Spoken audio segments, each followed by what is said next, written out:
یک کاغذک دادم پر کردیم پرتافتیم تمام. شما با کی آواز داده؟ در یادتونه؟ اوی نه و چند سال گذشت در نزدیکی نرفتم نیکی. همین زندگی یگان چی در یادتون میمونه.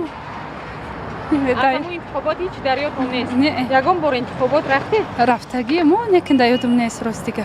خودتون آواز دادید یا یگان کس دیگه؟ نه خودمون آواز دادیم که 5 سال پیش اگه جو هم 5 روز پیش در یاد میکنیم از سنشنی.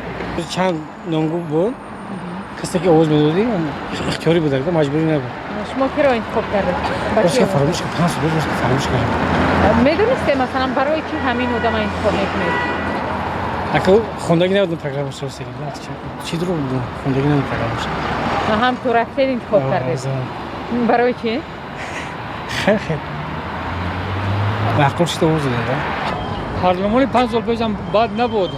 خوشرو گذشتگی بود اگه ما خانه اونیم که این پارلمانی که میگذاریم دیگه با شروعتر گذارونیم. از اون وقت چی در یادتون هست؟ وکیلان در همون وقت‌ها را میوندن میگفتن که ما برای خلق چیز بهبودی میکنیم خلق میفهموندن. Абсолютно никакой пропаганды не было.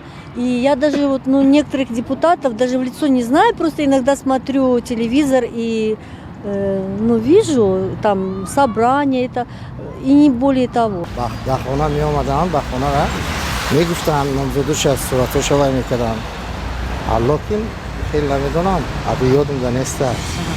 دیپتاتو بیاین خلق قطعی همون وای قطعی یک باید مصلحت کنن پرسن ارزش پرسن.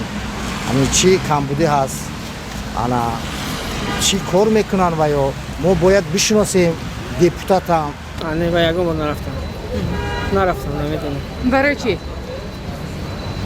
نمیدونم. باور ندارید مثلا به شفاف گذاشتن انتخابات چی چیز است که شما مثلا اهمیت ندادم. نه.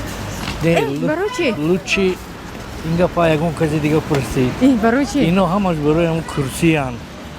برای خلق هیچ که یاردم نمیکنه. به دو جمله همین گپتون نگی.